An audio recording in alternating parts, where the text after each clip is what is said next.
Chairman দেশনায়ক Tarique Rahman সাহেবের যে আসন 17, এই আসনে আজকে আমরা মাটিকাটা বাজার এবং মাটিকাটা এলাকায় 2 দিন থেকে আমরা গণসংযোগ করছি। তার পক্ষে দোয়া এবং ধানের শীষে ভোট চাচ্ছি।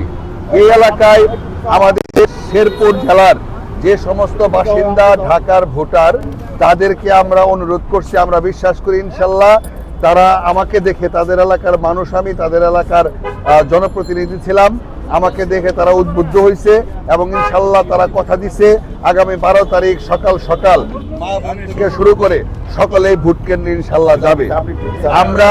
আমরা এখন মাটিকাটা শেষ করে মানিকদির উদ্দেশ্যে যাব।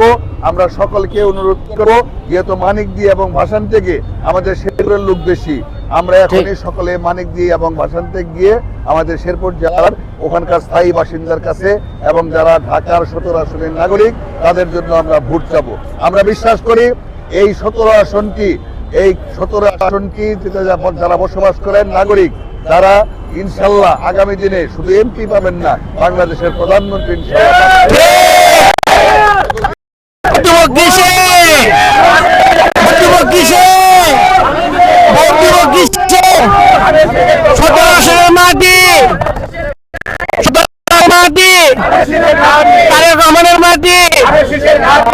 ধন্যবাদ। আচ্ছা, তাহলে আমরা